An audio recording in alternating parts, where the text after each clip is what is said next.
മാറ്റത്തിന്റെ അടുത്ത എപ്പിസോഡിലേക്ക് എല്ലാവർക്കും സ്വാഗതം. സാമൂഹ്യ സുരക്ഷാ പെൻഷനെ കുറിച്ചാണ് ഈ എപ്പിസോഡിൽ ഞാൻ പറയാൻ ആഗ്രഹിക്കുന്നത്. പ്രത്യേകിച്ച് ഇന്നത്തെ തെരഞ്ഞെടുപ്പൊക്കെ അടുത്തുകൊണ്ടിരിക്കുന്ന ഈ സാഹചര്യത്തിൽ ഇത് വലിയ ചർച്ചയാകുന്നുണ്ട് സാമൂഹ്യ മാധ്യമങ്ങളിൽ. കഴിഞ്ഞ ദിവസം സോഷ്യൽ മീഡിയയിൽ കണ്ട ഒരു പ്രചരണമാണ് ഇടതുപക്ഷ സർക്കാർ 1600 രൂപയാക്കി 600 രൂപയിൽ നിന്ന് 1600 രൂപയാക്കി പെൻഷൻ വർദ്ധിപ്പിച്ചു എന്ന്. അന്നേരം അതിന് മറുപടിയായി ഒരു കോൺഗ്രസ് അനുഭാവി പറഞ്ഞതാണ് ഉമ്മൻചാണ്ടി സർക്കാരാണ് 400 രൂപയിൽ നിന്ന് 1200 രൂപയാക്കി വർദ്ധിപ്പിച്ച് അതിനുശേഷമാണ് ഇടതുപക്ഷ സർക്കാർ അതിൽ നിന്നാണ് കൂട്ടിയത്. ഇതിലെന്താണ് വസ്തുത? ഇത് വസ്തുതകൾ എല്ലാവരും തിരഞ്ഞെന്ന് കണ്ടുപിടിക്കേണ്ടതുണ്ട്. കാരണം പല രാഷ്ട്രീയ പാർട്ടികളും അവരുടെ പ്രചാരണത്തിന് പല രീതികളും ഉപയോഗിക്കും. ഇവർ രണ്ടുപേരും പറഞ്ഞാലും കുറച്ച് വസ്തുതയുണ്ട്. ഇടതുപക്ഷ അനുഭാവി പറഞ്ഞാലും കോൺഗ്രസ് അനുഭാവി പറഞ്ഞാലും വസ്തുതയുണ്ട്. അതിന്റെ സൈറ്റ് ഞാൻ കാണിച്ചു തരാം. ഔദ്യോഗിക വെബ്സൈറ്റിൽ കിടക്കുന്ന വിവരങ്ങളാണ്. അത് നമുക്ക് നോക്കിയാൽ കാണാവുന്നതേ ഉള്ളൂ. നമുക്ക് ഗൂഗിളിൽ ഒന്ന് സെർച്ച് ചെയ്ത് കഴിഞ്ഞാൽ വിവരങ്ങളെല്ലാം കിട്ടും. ഉമ്മൻചാണ്ടി സർക്കാർ അധികാരത്തിൽ വരുന്നത് 2011 അന്ന് സാമൂഹ്യ സുരക്ഷാ പെൻഷൻ 400 രൂപയാണ്. അന്ന് 2 കാറ്റഗറി ആയിട്ടാണ് സാമൂഹ്യ സുരക്ഷാ പെൻഷൻ നടക്കുന്നത്. ഒന്ന് 60 വയസ്സ് തൊട്ട് 75 വയസ്സ് വരെയും, അടുത്ത കാറ്റഗറി 75 വയസ്സിന് മുകളിലുള്ളത്. ഈ 2 കൂട്ടർക്കും അന്ന് 400 രൂപയാണ്. 1996 ആദ്യമായിട്ട് സാമൂഹ്യ സുരക്ഷാ പെൻഷൻ കൊടുത്തു തുടങ്ങിയത്. അന്ന് 110 രൂപ 2 കൂട്ടർക്കുമായിരുന്നു. ഉമ്മൻചാണ്ടി സർക്കാർ വന്നതിന് ശേഷമാണ് പിന്നീട് ഇത് 2 കാറ്റഗറി വ്യത്യസ്ത തുകയാക്കുന്നത്. അതായത് 75 വയസ്സിന് മുകളിലുള്ളവർക്ക് 2012 ഉമ്മൻചാണ്ടി സർക്കാർ 900 രൂപയാക്കി കൂട്ടിക്കൊടുത്തു. 2013 അത് വീണ്ടും 1100 രൂപയാക്കി. അന്നേരം 60 തൊട്ട് 75 വയസ്സുള്ളത് അന്നേരം 400 ആക്കി. പിന്നെ 2014 100 രൂപ വെച്ച് 2 കാറ്റഗറിയിലും കൂട്ടി. പിന്നെ 2016 പൊതു തെരഞ്ഞെടുപ്പ് വരുന്ന സമയത്ത് ഏപ്രിൽ മാസത്തിൽ ഇത് കൂട്ടുന്നതായിട്ട് പ്രഖ്യാപിച്ചു. കാരണം തെരഞ്ഞെടുപ്പ് വരികയാണ്. അതുകൊണ്ട് 1200 75 വയസ്സ് മുകളിലുള്ളവർക്ക് 1200 എന്നുള്ളത് 1500 ആക്കി. അതേസമയം മറ്റവരുടെ 60 തൊട്ട് 70 അതേ തുക തന്നെ നടത്തി. അപ്പൊ ഇതില് 75 വയസ്സിന് മുകളിലുള്ളത് കൊടുക്കുന്നത് സ്വാഭാവികമായിട്ടും സർക്കാരിന് ബാധ്യത കുറവാണ്, എളുപ്പമാണ്. കാരണം ആളുകൾ കൊടുക്കേണ്ടവരുടെ എണ്ണം കുറവായിരിക്കും. പിന്നെ പിണറായി സർക്കാർ വന്നു കഴിഞ്ഞപ്പോൾ, ഇടതുപക്ഷ സർക്കാർ വന്നു കഴിഞ്ഞപ്പോൾ ഈ തുകയിൽ ഇവർ കൊടുത്ത വാഗ്ദാനം അതുപോലെ തന്നെ 1500 എന്നുള്ള അതുപോലെ തന്നെ നിലനിർത്തി. ജൂൺ മാസത്തിൽ തന്നെ അവർ പുതിയ വിജ്ഞാപനം ഇറക്കി. 75 വയസ്സിലുള്ളത് 1500, ഇവർ കൊടുത്ത വാഗ്ദാനം അതുപോലെ തന്നെ നിലനിർത്തിക്കൊണ്ട് 1500. അതേസമയം മറ്റവരുടെ 600 എന്നുള്ളത് 1000 ആക്കി മാറ്റി. 60 തൊട്ട് 75 വയസ്സുള്ള 1000 ആക്കി കൂട്ടി. പിന്നെ പിണറായി സർക്കാർ വന്നു കഴിയുമ്പോൾ ഈ 60 തൊട്ട് 75 വയസ്സുള്ളവർക്ക് കുറച്ചുകൂടി പ്രാധാന്യം കൊടുക്കുന്ന രീതിയിലായിട്ട് അവരുടെ പെൻഷൻ കൂട്ടി കൊണ്ടുവന്ന് ഇപ്പൊ 2 കൂട്ടർക്ക് 2 കാറ്റഗറിയിൽപ്പെട്ടവർക്ക് ഒരേ പെൻഷനാണ് 1600 രൂപ. ശരിക്കും പറഞ്ഞാൽ ഈ 2 പേര് പറഞ്ഞതിലും കറക്റ്റ് ഉണ്ട്. കാരണം കോൺഗ്രസ് അനുകൂലികൾ പറയുമ്പോൾ 75 മുകളിലുള്ളവരുടെ കാറ്റഗറി അവരെടുത്ത് കാണിക്കും. അതേസമയം ഇടതുപക്ഷ അനുകൂലികൾ 60 തൊട്ട് 75 വയസ്സ് കാറ്റഗറി എടുത്ത് കാണിക്കും. അപ്പോൾ ആളുകളെ സംബന്ധിച്ച് പെൻഷൻ കിട്ടുന്നവരെ സംബന്ധിച്ച് 60 വയസ്സ് തൊട്ട് 75 വയസ്സുകളുടെ എണ്ണം ചിലപ്പോൾ കൂടുതലായിരിക്കാം. അതുകൊണ്ട് തന്നെ അവർക്ക് ആരോഗ്യമുള്ളവരായിരിക്കാം. അപ്പൊ അവരത് പരസ്യമായിട്ട് പറയാനും തയ്യാറാകുന്നത് കൊണ്ട് ആളുകൾ കൂടുതൽ അത് അറിയാനും സാധ്യതയുണ്ട്. പക്ഷെ സർക്കാരിനുള്ള ബാധ്യത അത് കൂടുതലായിരിക്കും. അതേസമയം ആളുകളുടെ എണ്ണം കൂടുതലായതുകൊണ്ട് ഇതേസമയം നമ്മൾ ചിന്തിക്കേണ്ട മറ്റൊരു കാര്യമാണ്, മറ്റു സംസ്ഥാനങ്ങൾ ഇതെങ്ങനെയാണ് കൊടുത്തിരുന്നത്. അതായത് ഉദാഹരണത്തിനായിട്ട് ഡൽഹിയിൽ ആം ആദ്മി സർക്കാർ കൊടുക്കുന്ന ഒരു എമൗണ്ട് നമ്മൾ ഗൂഗിളിൽ സെർച്ച് ചെയ്ത് കൃത്യമായിട്ട് കാണാൻ പറ്റും. 2000 രൂപ വെച്ച് 60 തൊട്ട് 75 വയസ്സുള്ളവർക്ക്, അത് 2500 രൂപ 75 വയസ്സിന് മുകളിലുള്ളവർക്ക്. അതുപോലെ തന്നെ ഈ 60 തൊട്ട് 75 വയസ്സ് വരെ ഉള്ളവരിൽ SC ST അങ്ങനെയുള്ള ചില വിഭാഗങ്ങൾക്ക്, സംവരണ വിഭാഗങ്ങൾക്ക്, പ്രത്യേക വിഭാഗങ്ങൾക്ക് അവർ 500 രൂപ അഡീഷണൽ കൊടുക്കുന്നുണ്ട്, 2500 കൊടുക്കും. അപ്പോൾ ഇതാണ് ഡൽഹി സർക്കാർ ചെയ്യുന്നത്. അതേസമയം ഡൽഹി സർക്കാരിന്റെ പൊതുകടം എങ്ങനെയായിരുന്നു നമ്മൾ ചിന്തിക്കുക. ഇപ്പൊ കേരള സർക്കാരിനെ സംബന്ധിച്ച് അച്യുതാനന്ദൻ സർക്കാർ മാറുമ്പോൾ, ഉമ്മൻചാണ്ടി സർക്കാർ അധികാരമെടുത്ത സമയത്ത് 700 രൂപയിലധികം പൊതുക്കടം നിലനിർത്തിയിട്ടാണ് പോയത്. ഉമ്മൻചാണ്ടി സർക്കാർ വന്നപ്പോൾ അത് നേരെ ഇരട്ടിയായി 1500 രൂപ പൊതുക്കടമാക്കി. എന്നിട്ടാണ് ക്ഷേമ പെൻഷൻ കൂട്ടിയത്. 75 വയസ്സിന് മുകളിലുള്ളവർക്ക് മാത്രമേ കൂട്ടിയത്. അതേസമയം പിണറായി സർക്കാർ വന്നപ്പോൾ 1500 ആയിരുന്ന പൊതുക്കടം 3000 ആയി മാറ്റി. ഒന്നാം പിണറായി സർക്കാരിന്റെ കാലത്ത് തന്നെ 5 വർഷം കൊണ്ട് വീണ്ടും നേരെ ഇരട്ടിയാക്കി. അപ്പോൾ ആദ്യ കാലഘട്ടങ്ങളിൽ, അതായത് കേരള ആദ്യത്തെ സർക്കാരുകളിലൊക്കെ പൊതുക്കടം വളരെ കുറവായിരുന്നു. ഇത്രയും നേരെ ഇരട്ടിയാവുന്ന ഒരു പതിവില്ലായിരുന്നു. അപ്പോൾ ഉമ്മൻചാണ്ടി സർക്കാരിന്റെ കാലത്ത് ഈ പെർസെന്റേജ് ഓഫ് ഇൻക്രീസ് കൂടിക്കൊണ്ടിരിക്കുകയാണ്. അതിനു മുമ്പ് 50%, 20% ഒക്കെ കൂടുന്ന കാലത്ത് ഇപ്പോൾ നേരെ ഇരട്ടി 100% വരെ എത്തി. 100% ഇപ്പോൾ അതിന് മുകളിൽ കൂടിക്കൊണ്ടിരിക്കുന്ന ഒരു അവസ്ഥയിലോട്ട് നമ്മൾ കടന്നു പോകുകയാണ്. അതേസമയം ഡൽഹിയിൽ പൊതുക്കടം കുറയുകയാണ് ചെയ്യുന്നത്.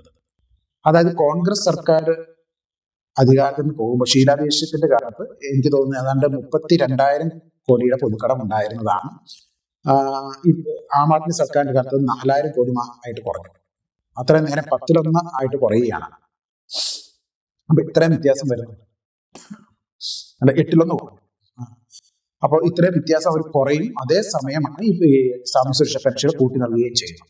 അത് മാത്രമല്ല, ഡൽഹി സർക്കാർ യാതൊരുവിധ നികുതി വർധനവും നടത്തിയിട്ടില്ല. കേരളത്തിൽ ഒത്തിരിയേറെ നികുതി വർധന, കെട്ടിടം പണിയാനുള്ള നികുതി വർദ്ധിക്കുന്നു, അങ്ങനെയുള്ള പല നികുതി വർധനകളും കൊണ്ടുവരുന്നുണ്ട്. അതുപോലെ ഭൂമി കരമാറ്റം എന്ന പേരിൽ ഒത്തിരിയേറെ പൈസ സർക്കാർ മേടിക്കുന്നുണ്ട്. അങ്ങനെ ഒത്തിരിയേറെ വരുമാന മാർഗ്ഗങ്ങൾ സർക്കാർ കിട്ടുന്നു. അതേസമയം ഡൽഹിയിൽ യാതൊരു നികുതി വർധനവും കൊണ്ടുവരാതെ, അതായത് സാധാരണക്കാരുടെ തലയിൽ വലിയ ഭാരം കെട്ടിവെക്കാതെ തന്നെ ഈ സാമൂഹ്യ സുരക്ഷാ പെൻഷനുകൾ വർദ്ധിപ്പിക്കുക, കൂടുതൽ നൽകുകയും അതേസമയം ഒത്തിരി സൗജന്യ പദ്ധതികൾ എന്ന് വെച്ചാൽ സൗജന്യ വൈദ്യുതി വലിയൊരു ഉപകാരമാണ്. 200 യൂണിറ്റ് വരെ മാസം, അതായത് കേരളത്തിലെ 2 മാസത്തിലൊരിക്കൽ ബില്ല് വരുന്നത്. അതായത് 2 മാസം എന്ന് പറയുമ്പോൾ 400 യൂണിറ്റ്. അത്രയും വൈദ്യുതി മതിയാവും ഒരു സാധാരണ കുടുംബത്തിന്. ഈവൻ AC പോലും ഉപയോഗിച്ചാൽ പോലും, ഒരു AC ഒക്കെ ഉള്ള വീടുകളിൽ പോലും 400 യൂണിറ്റിൽ ചിലപ്പോൾ നിൽക്കുക. ഇപ്പൊ 2-3 AC ഉള്ളവർക്ക് ചിലപ്പോൾ ഒരു 500 യൂണിറ്റ് വരെ വന്നേക്കാം. അപ്പോൾ ആം ആദ്മി സർക്കാർ പഞ്ചാബില് 600 യൂണിറ്റ് ആണ്, 300 യൂണിറ്റ് മാസം കൊടുക്കുന്നത്. അതായത് 2 മാസം 600 യൂണിറ്റ്. അത് ഏത് കുടുംബത്തിന്, ഇപ്പൊ ഒരു വീട്ടിന്റെ 3 AC ഉണ്ടെങ്കിൽ പോലും അത് ധാരാളമാണ്. 600 യൂണിറ്റ് വൈദ്യുതി എന്ന് പറയുന്നത്. ഫ്രിഡ്ജ്, വാഷിംഗ് മെഷീൻ ഒക്കെ ഉള്ള ഒരു കുടുംബത്തിലല്ല. അപ്പൊ അതായത് സാധാരണ ജനത്തിന് ഒത്തിരിയേറെ ആനുകൂല്യങ്ങൾ നൽകിക്കൊണ്ട്, അതുപോലെ തന്നെ സൗജന്യ വിദ്യാഭ്യാസം, അന്താരാഷ്ട്ര നിലവാരമുള്ള വിദ്യാഭ്യാസ സ്ഥാപനങ്ങൾ, സർക്കാർ സ്കൂളുകളുടെ നിലവാരമൊക്കെ ഒത്തിരി വർദ്ധിപ്പിച്ചു. ഇപ്പൊ കേരളത്തിലും ഒത്തിരി കൂട്ടിയിട്ടുണ്ട്. സർക്കാർ സ്കൂളുകളുടെ നിലവാരം, ഇൻഫ്രാസ്ട്രക്ചർ നന്നായിട്ട് കൂട്ടിയിട്ടുണ്ട് കേരളത്തിൽ, മെച്ചപ്പെടുത്തിയിട്ടുണ്ട് കേരളത്തിൽ. പക്ഷെ അതേസമയം ഡൽഹിയിൽ വർദ്ധിപ്പിച്ചവർ കേരളം കമ്പയർ ചെയ്യാൻ ഇപ്പോഴും പറ്റുന്നില്ല. ചില സ്കൂളുകളെ നല്ല ഇൻഫ്രാസ്ട്രക്ചർ കേരളത്തിൽ കൊണ്ടുവരുന്നെങ്കിൽ അത് എല്ലാ സർക്കാർ സ്കൂളുകളിലോട്ട് എത്തിയിട്ടില്ല. ഡൽഹിയെ കമ്പയർ ചെയ്യുമ്പോൾ കുറവാണ്. കാരണം ഡൽഹിയിലെ എല്ലാ സർക്കാർ സ്കൂളുകളും തന്നെ, സംസ്ഥാന സർക്കാർ കീഴിലുള്ള എല്ലാ സ്കൂളുകളും തന്നെ ഏതാണ്ട് സ്വകാര്യ സ്കൂളുകളെക്കാൾ മെച്ചപ്പെട്ട രീതിയിലേക്ക് മാറ്റി. അതാണ് ഡൽഹിയിലെ ഒരു പ്രത്യേകത. അതും പൊതുജനത്തിന്റെ നികുതി ഭാരം കൂട്ടാതെ തന്നെ, പൊതുജനത്തിന്റെ മേലെ അധികം ഭാരം ഏൽപ്പിക്കാതെ തന്നെ സർക്കാർ ഈ ഫണ്ടുകളൊക്കെ കണ്ടെത്താൻ സർക്കാരിന് കഴിയുന്നുണ്ട്. അതുപോലെ തന്നെ സൗജന്യ ചികിത്സ, അന്താരാഷ്ട്ര നിലവാരമുള്ള ആശുപത്രികൾ അവിടെ പണിയുന്നു, പാലങ്ങൾ പണിയുന്നു. ഈ ആശുപത്രികൾ കേരളത്തിൽ സൗജന്യ ചികിത്സ ഇല്ലെന്ന് നോക്കാം. പക്ഷെ എല്ലാ ചികിത്സകളും കേരളത്തിൽ കിട്ടുമോ? സർക്കാർ ആശുപത്രികളിൽ കിട്ടില്ല. അതാണ് കുഴപ്പം. ഇനി സർക്കാർ ആശുപത്രി പോയാൽ പോലും എല്ലാ ചികിത്സയും സൗജന്യമല്ല. പല കാര്യങ്ങൾക്കും നമുക്ക് അവിടെ പൈസ, ഇപ്പൊ ഒരു ആന്റിയോപ്ലാസ്റ്റി അല്ലെങ്കിൽ ചെയ്യണം അവസ്ഥ വന്നാൽ സർക്കാർ ആശുപത്രി പോയാലും സ്വകാര്യ ആശുപത്രി പോകുന്നതിന് തുല്യമായ തുക ചെലവാകുന്നുണ്ട് അവിടെ. കോട്ടയം മെഡിക്കൽ കോളേജിൽ പോകുന്നവർക്ക് നല്ല തുക ചിലവാകുന്നുണ്ട്. പോയ ഒരു സുഹൃത്തിനോട് പറഞ്ഞു എനിക്കറിയാം. ഏതാണ്ട് 1 ലക്ഷത്തോളം രൂപ ചെലവായി എന്ന് പറഞ്ഞത്. അപ്പോൾ ആ സൗജന്യം എന്ന് പറഞ്ഞാൽ കംപ്ലീറ്റ് സൗജന്യമായിട്ട് ലഭ്യമാകുന്നില്ല കേരളത്തിൽ. അതാണ് കേരളത്തിലെ വ്യത്യാസം. ഈ വ്യത്യാസങ്ങളൊക്കെ മാറ്റാൻ കേരള സർക്കാർ നോക്കിയാൽ നടക്കും. ഡൽഹിയിൽ സാധിക്കുമ്പോൾ കേരളത്തിൽ തീർച്ചയായിട്ടും നടക്കും. ഈ സർക്കാരിന്റെ അഴിമതിയും ധൂർത്തും ഒഴിവാക്കി കഴിഞ്ഞാൽ, സർക്കാർ സംവിധാനത്തിന്റെ ധൂർത്ത് ഒഴിവാക്കി കഴിഞ്ഞാൽ തീർച്ചയായിട്ടും അത് നടക്കും.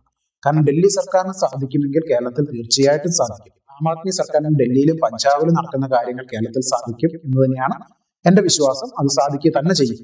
അപ്പൊ നമ്മൾ മനസ്സിലാക്കേണ്ടത്, ഈ നമ്മുടെ അധികാരികൾ, രാഷ്ട്രീയക്കാര് നമുക്ക് ഓരോരുത്തർക്കും പല ന്യായീകരണങ്ങൾ, അവരുടെ പ്രചരണങ്ങൾ നമുക്ക് അയച്ചു തരുന്നത് അന്ധമായിട്ട് നമ്മൾ വിശ്വസിക്കാതെ അതിനെക്കുറിച്ചൊന്ന് അന്വേഷിക്കുക. എന്താണ് സത്യാവസ്ഥ? നമുക്ക് വേണ്ടത് നമ്മുടെ നിലനിൽപ്പാണ്, നമ്മുടെ സമൂഹത്തിന്റെ നന്മയാണ്. നമുക്ക് ഓരോരുത്തർക്കും നല്ലൊരു സർക്കാർ അധികാരി, നമുക്ക് ഓരോരുത്തരും ഗുണമേ ഉണ്ടാവുകയുള്ളൂ. ഒരു നഷ്ടവും നമുക്ക് ഉണ്ടാവാൻ പോകുന്നില്ല.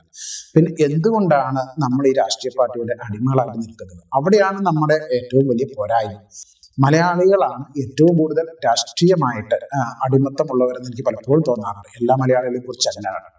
പക്ഷെ കുറെ പേരുണ്ട് അവരെ രാഷ്ട്രീയ അധികാരികൾ തെറ്റിദ്ധരിപ്പിച്ചിരിക്കുകയാണ്. അവർക്ക് കിട്ടുന്ന ചില സൗജന്യങ്ങൾ ഞങ്ങളുടെ ഔദാര്യമാണ് എന്ന് പറഞ്ഞുകൊണ്ട് രാഷ്ട്രീയ നേതാക്കൾ, ജനപ്രതിനിധികൾ, പഞ്ചായത്ത്, വാർഡ് പ്രതിനിധികൾ വരെ അവരെ തെറ്റിദ്ധരിപ്പിക്കുന്നുണ്ട്. ഈ ക്ഷേമ പെൻഷനുകൾക്ക് അവരുടെ ഔദാര്യമല്ല, അത് നമ്മുടെ ഓരോരുത്തരുടെ അവകാശമാണ്. ഇന്ത്യയിലുള്ള ഓരോ പൗരന്റെ അവകാശമാണ്. വിദേശ രാജ്യങ്ങളിലെ സാമൂഹ്യ സുരക്ഷാ പെൻഷനുകളുണ്ട്.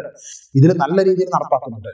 ഇതൊക്കെ നമ്മുടെ അവകാശമാണ്, നമ്മുടെ നികുതി പണമാണ് അവർ നമുക്ക് വേണ്ടി ചെലവാക്കാൻ ബാധ്യസ്ഥരാണ്. ഈ നമ്മുടെ നികുതി പണം നമുക്ക് വേണ്ടി ചെലവാക്കാൻ നമ്മൾ അപ്പോയിന്റ് ചെയ്ത ഉദ്യോഗസ്ഥർ, അല്ലെങ്കിൽ നമ്മൾ തെരഞ്ഞെടുത്ത് വിട്ടവർ മാത്രമാണ് ഈ രാഷ്ട്രീയ പ്രതിനിധികൾ എന്ന് നമ്മൾ മനസ്സിലാക്കി നമ്മളൊരു തീരുമാനം എടുത്തു കഴിഞ്ഞാൽ കേരളത്തിലും തീർച്ചയായിട്ടും വലിയൊരു മാറ്റം വരും എന്ന് ഞാൻ ഉറച്ചു വിശ്വസിച്ചുകൊണ്ട് നിർത്തുന്നു.